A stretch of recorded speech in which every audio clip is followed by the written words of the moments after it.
Hello guys, अगर आपको भोजपुरी गाने पसंद हैं तो मैजिक भोजपुरी म्यूजिक को सब्सक्राइब करना ना भूलें। प्लीज़ चैनल को सब्सक्राइब करके नोटिफिकेशन बेल को भी प्रेस कर दें।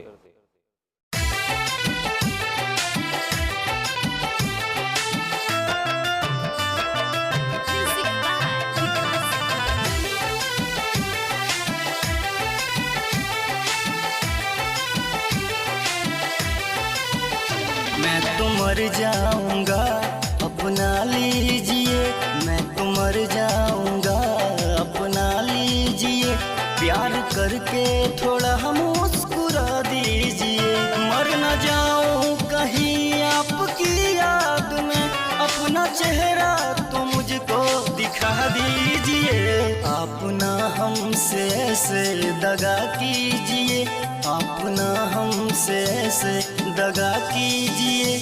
रो रहा हूँ हमें तो हंसा दीजिए, रो रहा हूँ हमें तो हंसा दीजिए, अपना लीजिए।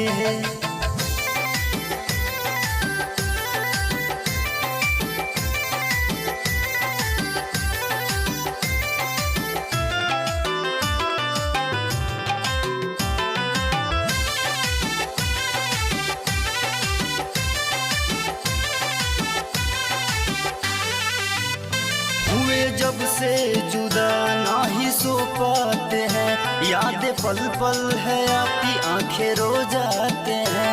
आया ऐसा समय सब खत्म हो गया, खुशियां मर गई फिर दर्द का जन्म हो गया।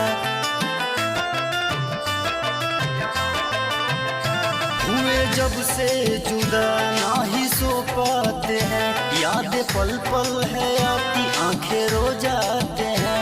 आया ऐसा समय सब खत्म हो गया, खुशियां मर गई फिर दर्द का जन्म हो गया।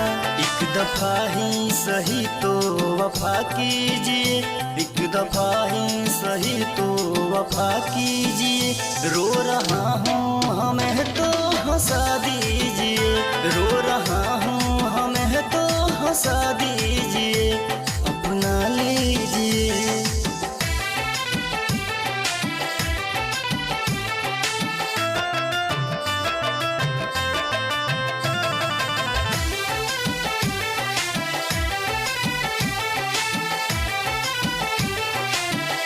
क्यों सताते हो आप, अब तो आ जाओ ना, अपने सीने से मुझको लगा जाओ ना। रूठ गए दिन मेरे तब अंधेरा हुआ, रातें रह गई ना अब तक सवेरा हुआ। क्यों सताते हो आप, अब तो आ जाओ ना, अपने सीने से मुझको लगा जाओ ना। रूठ गए दिन मेरे फिर अंधेरा हुआ, रातें रह गई ना अब तक सवेरा हुआ। दिल में आकर